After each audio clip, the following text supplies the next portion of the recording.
자, 8번부터 또 가보도록 하겠습니다. 자, 8번에 다음 두 민주화 운동의 공통점으로 가장 옳은 것을 골라라라고 되어 있습니다. 민주화 운동이다 라고 되어 있어요. 그러면은 나올 수 있는 게 보통 세 가지다 라고 말씀드렸습니다. 4.19 혁명이 있어요. 이승만 정부 시기 3.15 부정선거에 저항하면서 결국 정권을 무너뜨렸었던 요 사건이 있었고, 그 다음에 5.18 민주화 운동이 있습니다. 전두환 신군부의 비상계엄 확대 조치에 맞서서 광주 일대를 중심으로 하여 시민들이 시민군을 조직했었던 사건. 그 다음에 6월 민주항쟁이 있습니다. 6월 민주항쟁. 요거는 대통령 직선제 개헌을 요구하면서 박종철, 이한열 죽음에 맞섰는데요. 4.13 호원 조치, 요것을 무너뜨리자라는 사건이었었고, 여러분 다 배우는 내용입니다. 자, 요 세 가지 비교하는 게 가장 전형적인 패턴이란 말이에요. 첫 번째 점이에요. 3.15 부정선거와 김주열 사망으로 인해서 시위가 벌어지고 있다고 합니다. 그러면 이건 뭡니까? 4.19 혁명이에요. 여기 있거든요.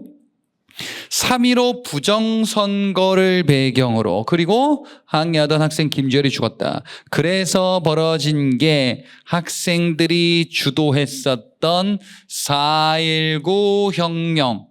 이승만 정부 시기 말기에 벌어졌던 사건이죠. 결과적으로 이승만이 대통령이 하야하게 됩니다. 4.19 혁명이었습니다. 1960년에 벌어졌던. 자, 그 다음에 두 번째, 전두환 정부의 독재에 반대하고 호헌 철폐를 요구했었다. 전두환 정부 시기인데요. 근데 호헌 철폐를 요구했대요. 그리고 결과 6.29 선언. 대통령 직선제로 바꾸자라고 했나 봅니다. 그래요. 이러면 이거는 6월 민주항쟁이지요. 대통령 직선제 개헌해 주세요. 싫은데 4.13 호헌 조치. 철폐라 호헌 조치. 요게 직접적인 계기가 됐었던 거죠. 그 다음에 박종철, 이한열 이런 인물들, 그리고 6.29 민주화 선언으로 결국 이 대통령을 직접 복귀하는 직선제 개헌 요구가 받아들여지게 되는구나. 이것이 6월 민주항쟁이다라는 거예요. 결과적으로 헌법이 개정되고 이제 대통령을 직접 뽑을 수 있게 되는 거지요. 자, 그러면 공통점을 고르래요. 지금 여기 4.19 혁명이 나왔고요. 6월 민주항쟁 이렇게 두 가지 나왔습니다. 1번에 비상계엄이 선포됐다. 이거 제가 강조해드렸었거든.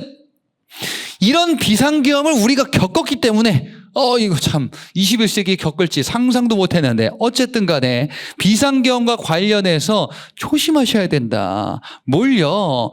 6월 민주항쟁 때는 비상계엄 요 조치가 없었다라는 거, 이거 진짜 중요하다고 제가 누차 강조해 드렸어요. 이 6월 민주항쟁 때는 서울올림픽 바로 전해기 때문에 당시 전두환 정부가 비상계엄을 통해서 요거를 해결하기가 녹록지가 않았던 거예요.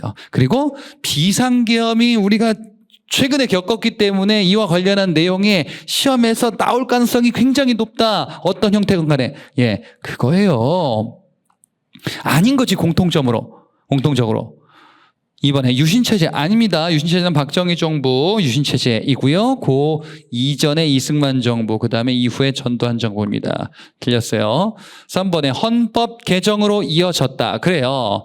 4.19 혁명의 결과 기존의 4.4 오입개헌, 자, 이승만의 독재를 공고하게 하는 이 헌법이 이후에, 여기는 지금 빠져 있는데 물론 노트엔 다 있습니다. 자, 내각 책임제 헌법인 3차 개헌헌법으로 바뀌게 되고요. 그리고 이후에 장면 정부가 출범하게 되는 겁니다. 자, 그리고 지금 여기도 6월 민주항쟁의 결과 지금의 헌법으로 대통령 직선제 아닙니까? 이렇게 바뀐 거지. 그래서 답은 3번이 되겠구나. 4번에 대통령이 하야하는 결과 4.19 혁명으로 인해서 이승만은 하야하게 되는데 4.19는 맞는데요.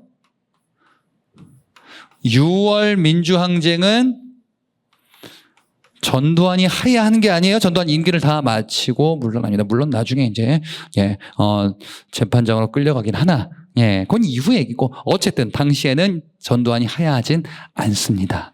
자, 답은 3번 이렇게 갈 수가 있겠지요. 다음에 9번 문제로 가보도록 하겠습니다. 다음 제도를 시행한 왕에 대한 설명으로 가장 옳은 것을 골라볼게요. 왕 누구일까? 월에 교서를 내려서 문무 관료들에게 토지를 차등 있게 하사하였다. 오, 그거 같은데요? 두 번째, 봄, 정월, 중앙과 지방 관리들이 노급을 폐지하고, 그건데, 예. 관료들에게 토지 차등, 노급 폐지, 자, 관료전 지급, 그 다음에 노급을 폐지했다.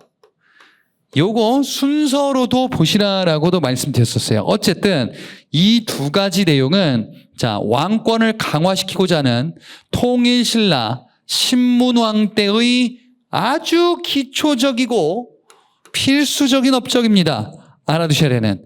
신문왕 나오면 사실 땡큐예요. 왜? 난이도가 어렵지 않거든. 그렇지? 그래. 신문왕은 왕권을 강화하기 위해서 김음돌의 난을 진압하고 교육기관 설치하고요. 각종 제도 정비, 만파시적 설화와 기타 등등의 업적들 다 왕권을 확립하는 강화시키는 이러한 조치다. 예, 신라가 통일신라로 접어든 시점에서 신문왕이 아주 강력한 왕 중심, 국왕 중심의 이런 지배 체제를 공고히 하고 만들겠다라는 조치들이었던 거예요. 자, 신문왕의 업적 고르면 되는 거예요. 이건 뭐 거저주는 문제다라고 보시면 됩니다. 2번에 김음돌의 난을 진압하였다. 여기 있잖아. 그대로 김음돌의 난. 그죠? 예.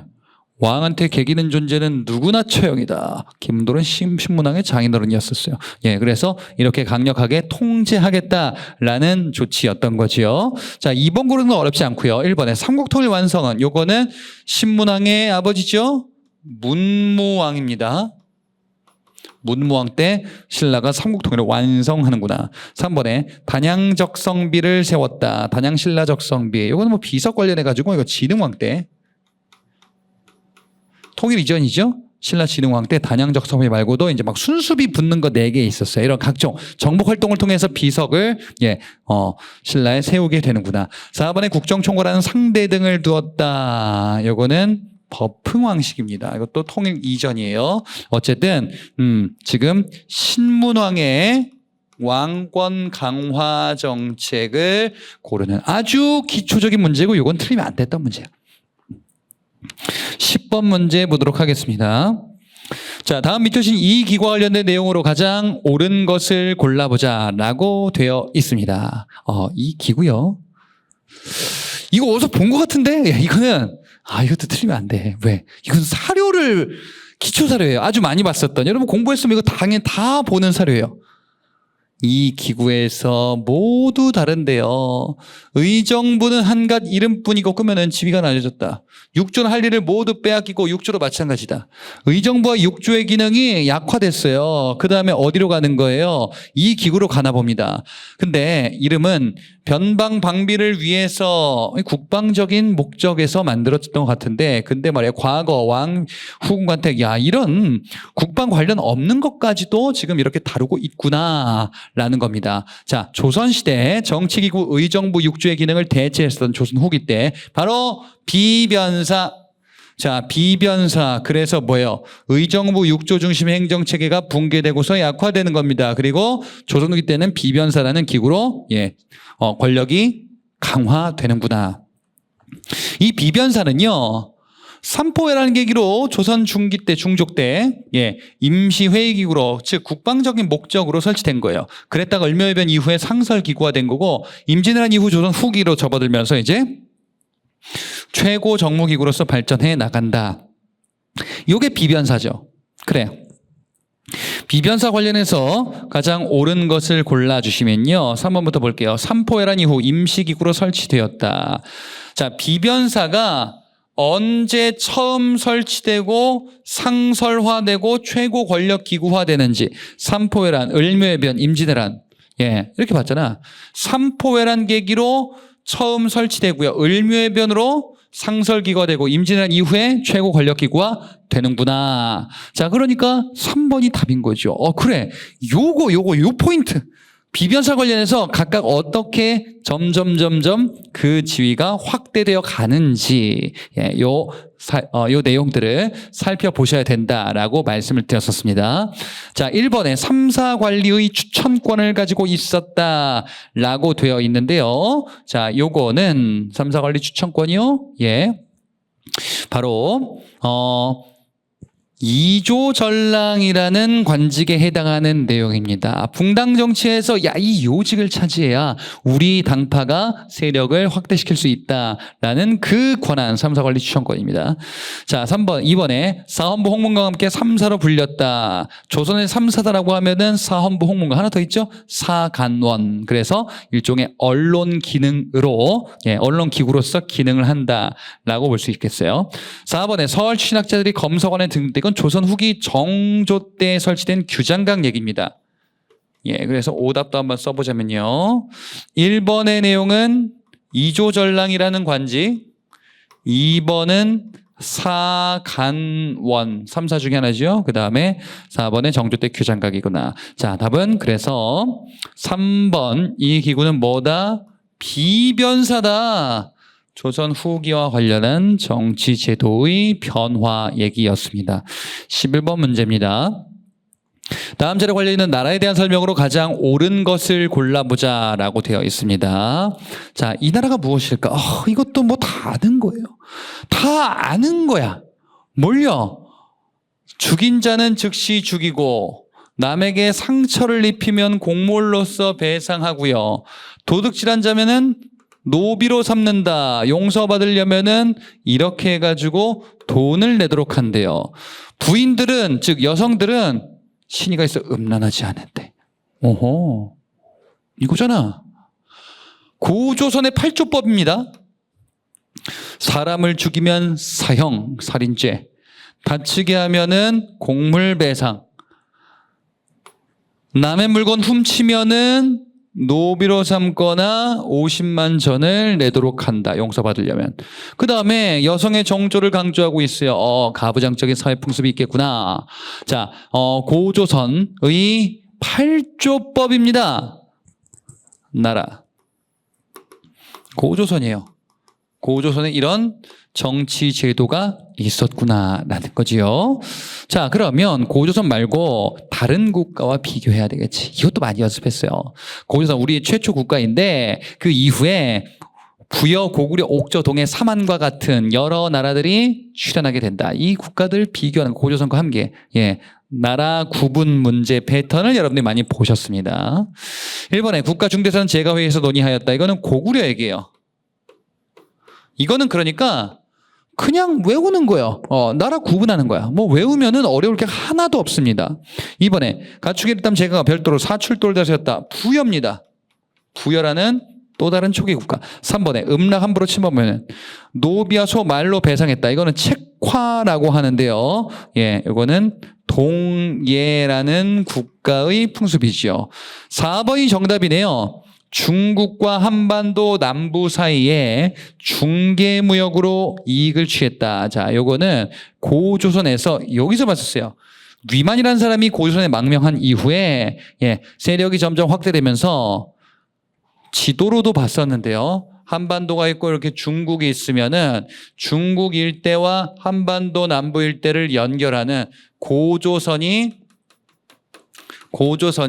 이렇게 연결하는 중개무역을 통해서 경제 이익을 독점했다라는 것을 살펴보기도 했었습니다. 자, 그래서 한나라와의 갈등을 야기하게 되고 중국 한나라와 전쟁을 벌이다가 멸망하게 되는구나라는 거죠. 자, 고조선 문제 답은 4번. 어려울 게 하등 없다. 기본적인 문제예요. 제가 처음 시작할 때 그랬잖아요. 쉬운 건 너무 쉽고, 예, 어려운 건 좀 아리까리한 것들 이렇게 극단으로 가고 있어요. 지금 문제가 12번 보겠습니다. 밑줄친 단체와 관련된 내용으로 가장 옳은 것을 골라보자라고 되어 있는데요. 이것도 어려울 게 없습니다. 자, 밑줄친 단체 지금 이와 관련한 내용이고요. 단체 회원들이 지금 이런저런 얘기들 하고 있습니다.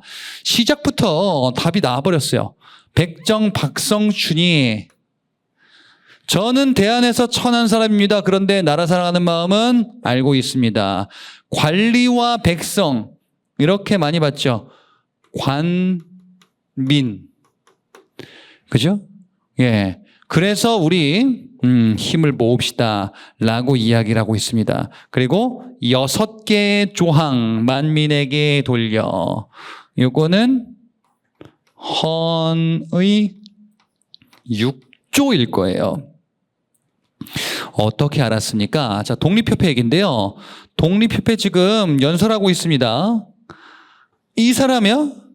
백정 출신 박성춘이 연설을 하는 것이고 관민이 힘을 합쳐야 된다라고 이야기를 하고 있고요. 그리고 이 만민공동회 또는 관민공동회에서 헌의 6조를 결의하게 된다. 그래, 다 나왔잖아요. 이거 지금 무슨 단체 얘기하는 건데요? 독립협회요. 독립협회라는 단체는 우리의 국권을 지키자라는 이런 단체인데, 이 단체 우리의 국권 지켜야 되는데 당시 러시아가 우리의 이권들을 많이 가져가려고 하는 것 같아. 저령도 조차 요구를 철회시켰었다. 부산 쪽에 저령도, 영도 있다 그랬잖아요. 이 저령도를 빼앗아 가려고 하는 것을 철회시키고 지켜냈다. 이렇게 관민이 힘을 모으자라고 이야기를 하고 있는 거지요. 그래서 1번의 답이 있네요. 그렇죠? 아, 그래. 이것도 문제 패턴이에요. 지금 여기 독립협회 나오잖아요. 그러면 이후에 등장하는 각종 애국개몽운동단체에 있었는데 그 뭐 있습니까?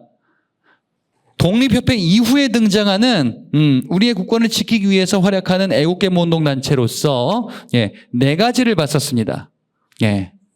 그 4가지 저 뒤에 신민회까지 등장하는 그런 것들을 봤었지요. 보안회라든지 헌정연구회라든지 대한자강회라든지 신민회라든지 이거 비교하는 거예요. 결국 이런 패턴을 모의고사에서 여러분들이 푸셨어요. 자, 2번에 황무지 개항권 요구를 저지하였다. 보안회입니다. 3번에 을사오적 처단하기 위한 목표를 지녔다. 요건 좀 다른 건데요. 요거는 요거 말고 오적 암살단이 있어요. 우적 암살단, 나철 5기호, 전명훈 장인환, 안중근, 이재명 이런 활약했었던 인물들이 있었지요. 그 중에 나철과 5기호의 우적 암살단입니다. 그 다음에 4번에 고종의 강제퇴위 반대하는 시위를 주도하였다. 요거는 요거예요. 대한자강회. 자, 그래서 답은 1번의 독립협회이고요. 그 외의 나라를 지키기 위한 활동들과 비교하는 전형적인 문제 패턴입니다. 13번으로 가보겠습니다. 다음 연산문을 발표한 정부의 통일 노력으로 가장 옳은 것을 골라보자. 자, 정부인데요. 통일 노력이래요. 어떤 정부인지 봐야 되겠지요. 자, 오늘은 이 땅에서 처음으로 민주적 정권 교체가 실현되는 자랑스러운 날이래요. 처음으로 민주적 정권 교체, 민주적을 이렇게도 바꾸는 거예요. 평화적 정권 교체다. 정권이 바뀌는데 뭔가 혁명이나 아니면은 극단적인 방법이 아닌 선거를 통해서 바뀌었었던 요게 민주적 정권 교체 또는 평화적 정권 교체라고 얘기하는 거예요. 그래서 이런저런 것들 열심히 잘하겠습니다라고 이야기하고 있습니다. 첫 번째 줄이 단서입니다. 정권 교체, 최초의 정권 교체로 출범했었던 요겁니다. 평화적 여야 정권 교체 또는 민주적 여야 정권 교체, 즉 국민의 정부 김대중 정부예요. 김대중 정부 시기 때에는 통일과 관련한 이슈들이 좀 있었죠. 김대중 정부 때 통일과 관련한 이슈는 여기에 또 다시 정리를 해놨어요. 통일편에서. 자, 김대중 정부 때에는 햇볕 정책을 통해서 북한과 교류를 시작하게 되고 남북 정상회담을 개최하네요. 거기에서 채택된 게 6.15 남북 공동선언문이었습니다. 그리고 후속 조치로서 이제 각종 경제 협력 개발 사업들을 진행하게 되지요. 자, 그러면 저 답을 고르는 거는 어렵지 않아요. 3번에 6.15 남북 공동선언이 채택되었다라고 되어 있습니다. 자, 그런데 가만히 있자. 2번, 4번은 아닌 게 보여요. 2번은 박정희 정부 때요. 7.4 남북 공동성명이라는 남북 간의 최초의 합의지요. 그 다음에 4번에 남북 동시에 유엔 가입했다. 요거는 노태우 정부 시기 때 남북 간의 유엔 동시 가입 그리고 남북 기본 합의서 이런 것들이 있단 말이죠. 2번 가만히 있죠. 요게 조금 헷갈리셨을 법한 내용이에요. 개성공업지구가 조성되었다. 자, 이거 이렇게 말씀드렸어요. 개성공업지구 즉 개성공단인데요. 합의를 하고 이후에 완공된 거예요. 6.15 남북 공동선언에서 요거 이제 경제협력 한 다음에 후속 조치로 진행을 하는 거예요. 그러면 이걸 어떻게 봐야 됩니까? 추진했다라고 하면은 김대중 정부고 완성의 의미가 내포돼 있으면 노무현 정부예요. 근데 여기 지금 보니까 조성되었다라고 돼 있잖아요. 조성되었다라고 하면 완성된 거, 조성된 거잖아. 그렇지? 그러니까 요거는 노무현 정부예요. 6.15 남북 공동선언의 후속 조치로 나오는 것이. 그죠? 그래서 요게 1번이 약간 좀 허를 찌를 수 있는 포인트였었는데 사실 이것도 당연히 연습을 했습니다.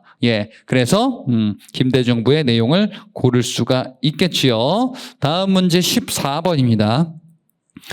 이 14번 아주 허를 찌르는 문제입니다. 요거 좀 여러분들 굉장히 어렵게 느끼셨을 법한 문제예요. 난이도가 또 극으로 가고 있습니다. 이것 봐라. 좀 쉬운 듯했는데 또 어려운 게 갑자기 훅 나옵니다. 중간이 없어. 자, 14번. 조선시대 가나 교육기관에 대한 설명으로 가장 옳은 것을 골라보자 라고 되어 있습니다. 자, 가나. 조선시대 뭡니까? 교육기관이에요. 이거 많이 연습을 했는데 이렇게 정리했거든요. 이거 다 공부한 거예요, 사실. 여러분들이 공부를 안 한 게 안 나와요. 근데 여기서 많이 연습했던 게 여러분들 공부하시면은 출제 빈도가 높은 게 요거 3개거든요. 여기 잘못 나왔네요. 여기 서원입니다. 요거 3개거든요. 요 3개가 보통 많이 나오는데 근데 조금 잘 안 나올 법한 게 나왔어요. 가 보니까요. 양인 이상의 신분이면 누구나 입학할 수 있대요. 생원 진사시를 준비하는 교육을 받았다. 생원 진사시를 준비한대. 그리고 동학, 서학, 남학, 중학이 있었다. 자, 보세요. 생원 진사시에 입학을 하는 생원 진사시 과거 시험을 합격하면은 생원 진사 칭호를 부여받거든요. 그럼 이렇게 되는 거지. 이건 과거 시험 편에서 정리했었는데 과거 시험에 속과 시험이 있고 그 다음에 대과 시험이 있어요. 문과에. 조선의 과거 시험에. 속과 시험이 생원 진사시예요. 그 다음에 속과에 합격하면 대과를 보면서 이제 본격 시험에 합격하면 고위 관료가 되는 건데 그 전에 생원 진사시에 합격한, 즉 이 예비 시험에 합격한 애들이 어디에 입학하냐? 성균관에 입학하는 거예요. 그러면 봐봐요. 이걸 여러분들이 오해할 수 있었던 거야. 생원진사 준비하는 교육을 받았다. 그럼 이거 성균관인가요? 아니야. 준비한다 그랬잖아요. 성균관은 생원진사시에 합격한 애들이 가는 거예요. 생원진사시를 준비한다라는 거는 요거지. 이거 전에 어디 다니냐 이거야, 이거. 요거. 요거 과거 시험 편에 그대로 정리가 돼 있어요. 자, 뭔데? 서울 같은 경우에는 사부학당, 지방에는 향교, 이를 통해서 간다 이거야. 그죠? 그러면 예비 시험이니까 사부학당 아니면 향교겠죠. 생원 진사시를 준비하는 거예요. 얘가 얘예요. 얘네들이 이걸 준비해서 합격하면 성균관 유생이 되는 거고 성균관 유생들이 대과 시험을 본다. 요 논리 구조를 이해하시면 되는 거고 이것도 배운 겁니다. 자, 근데 동학, 중학, 서학, 남학 4개가 있죠. 그러니까 이거 사부학당인 거예요. 자, 요 얘기는 동학, 서학, 남학, 중학 요거는 여기 시크릿 노트에는 없는데 기본서에는 제가 다 실어놨어요. 예, 기본서에는 여기 있구나. 요겁니다. 요거. 예, 사부학당이에요. 그래서 요게 나왔구나. 잘 안 나오는 건데. 나왔네. 두 번째. 나는 성현에 대한 제에서는 유생의 교육, 주민들 교화를 위해서 부목군연에 하나씩 설치됐다. 부목군연에 하나씩 설치됐대요. 관리하나 봐요. 제가 이거 팁으로도 말씀드렸는데 성현이라는 단어가 나오면은 관학이에요. 관학이에요. 예, 성현. 선현인데 오피셜 선현이 뭐라고 했었냐? 성현이다라고 요거 기본서에 소개해 놨었거든요. 그리고 부목군연에 하나씩 설치했어요. 이거는 지방에다가 유학을 배포하기 위해서 정부가 만든 공교육기관 즉 관학이란 말이지. 그러니까 이거 뭐예요? 향교잖아. 그죠? 그다음에 수령 어쩌고 나오는 거 보니까 지방 관리, 예, 지방에 설치한 거구나라는 걸 알 수 있죠. 향교예요. 그래서 가를 성균관으로 오인할 수는 있는데 답을 찾는 데는 또 무리는 없어. 그러니까 되게 어려운 것 같은데 또 은근히 또 풀리긴 하고, 예, 이런 패턴들이에요. 1번에 가는 한성에 설치됐다. 뭐야? 중앙에 설치됐다라는 거지. 성균관이든 사부학당이든 중앙에 설치하는 거 아니에요. 중앙에. 즉 수도 한양 또는 한성에 설치하는 거지. 지방에 설치하는 게 아닌 거지요. 2번에 가는 풍기구수 주세봉이 처음 세워졌다. 이거 뭡니까? 이거 서원이죠. 예. 주세봉이 처음 세운 서원. 요게 백운동 서원이거든. 서원편에서 정리하는 내용이에요. 요게 나중에 소수서원으로 계층되는 거지. 3번 흥선대원군대 전국에 47개소만 남겨 폐지다. 흥선대원군이 폐지했었던 거 역시 서원이에요. 왕권을 강화하기 위해서 전국의 서원을 대폭 감축시킨다. 4번에 나에 입학하기 위해서는 생원 또는 진사의 지위를 지녀야 했다. 이거 얘기하는 것도 생원 또는 진사 시험에 합격해야 들어가는 게 성균관인 거지. 그죠? 예. 그래서 4번은 성균관입니다. 예. 요 교육기관 구분하는 거예요. 1번이 답인 거지. 이게 왜 좀 어렵게 느껴지냐면 또, 여러분 봐봐. 이게 문제가 쭉 보기가. 1번 보기가 너무 짧잖아. 왠지 아닌 것 같아. 예. 물론 확률적으로 그렇긴 한데 아닐 수도 있는 거지. 1번인 거예요, 답이. 예, 그래서 체감 난이도가 은근히 높을 수 있었다. 이렇게 말씀을 드립니다. 자, 15번 문제.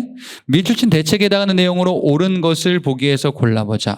이거는 예, 많이 본 거예요.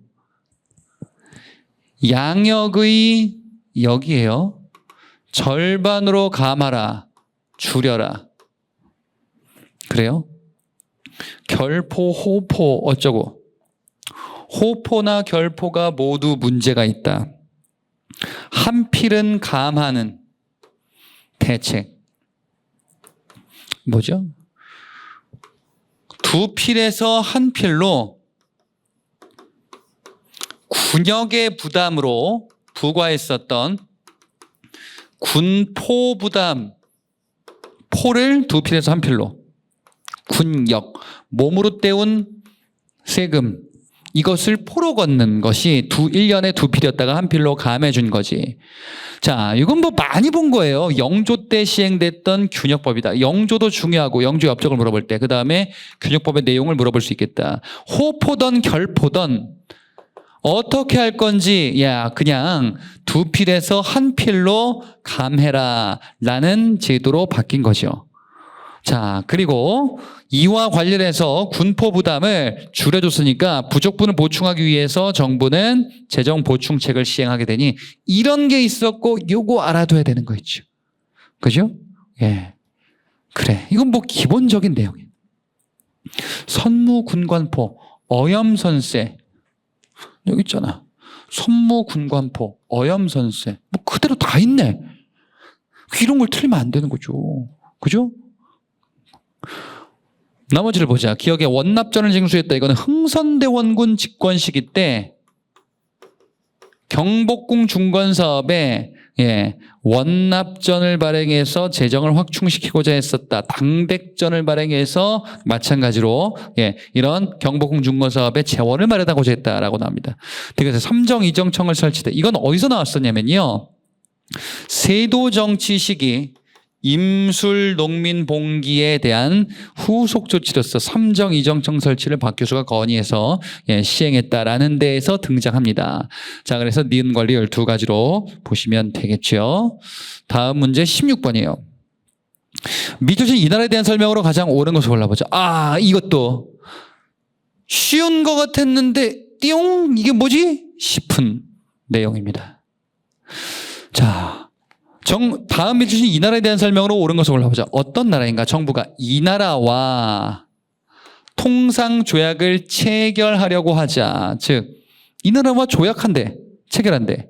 위정척사운동이 절정에 이르렀대요. 전국의 유생들이 정부가 황준센의 조선 책략에 따라 서양과 통교한다라고 여겨서 반대하는 상소를 올렸대요. 그러면 황준센의 조선 책략에서 이 나라와 통상조약을 체결하라라고 했나 보다. 그랬더니 위정척사론자들이 반대했구나. 뭐죠? 황준센의 조선 책략을 김홍집이 들여왔네요. 여기에 내용에는 미국과의 수교를 권유하는 거네. 러시아 견제하기 위해서는 미국과 손을 잡아야 된다. 조선은 그게 니들의 계책이다. 그래서 미국과 수교해야 되는데 이거에 대해서 반발했었던 게 위정척사 운동이었었단 말이에요.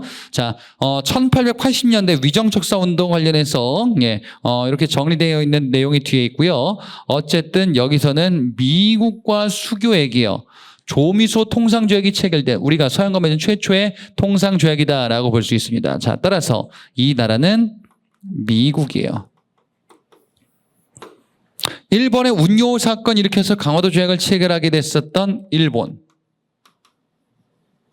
2번의 삼국 간섭은 청일전쟁에 승리한 일본을 국제사회에서 견제하기 위해서 러시아가 프랑스와 독일을 끌어들여서 일본을 압박했던 사건이에요. 여긴 미국이 어디도 없네요. 3번에 외규장각 도서를 약탈했다. 외규장각 도서. 이거는 흥선대원군 집권 시기 때 프랑스가 쳐들어온 병인 양요 때 조선왕조 의귀를 비롯한 외규장각 도서를 약탈당했다라고 되어 있어요. 미국이 없네. 4번을 찍으려고 봤는데 포츠머스 조약? 가만히 있자. 여러분, 포츠머스 조약은 러일 전쟁, 러시아와 일본의 전쟁에서 일본이 승리한단 말이에요. 일본이 승리하고 러시아와 조약을 체결합니다. 러시아, 패전국인 러시아는 대한제국에 대한, 한반도에 대한, 이런 권리를 상실한다. 일본이 독점한다라는 거예요. 그럼 포츠머스 조약은 러시아와 일본이 체결한 조약이거든요. 미국이 없잖아. 잘 봐야지. 포츠머스 조약을 체결한 당사자 얘기하는 게 아니라 중재했다고 돼 있어요. 그러면 포츠머스 조약의 당사자인 러시아와 일본이 아닌 누군가가 중재했나 봅니다. 그건 안 배운 것 같은데?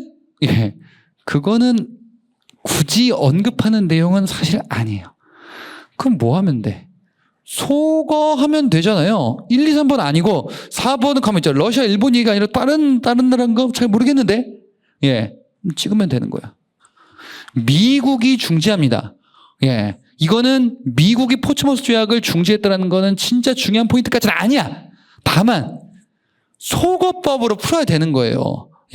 소거법을 오순환 때 제가 계속 말씀드렸어요. 풀 수 있다. 이것도 문제가 쉬운 것 같다가 어려운 것 같은데 사실 안 어려워. 왜? 속어 하면 답을 찾는 거는 미국이니까 아니네. 끝. 이게 가능하거든. 자, 그래서 답은 4번. 이렇게 정리할 수 있겠습니다. 자, 16번까지 봤으니까 잠깐 쉬고요. 예, 이어서 또 나머지 문제들 검토하겠습니다.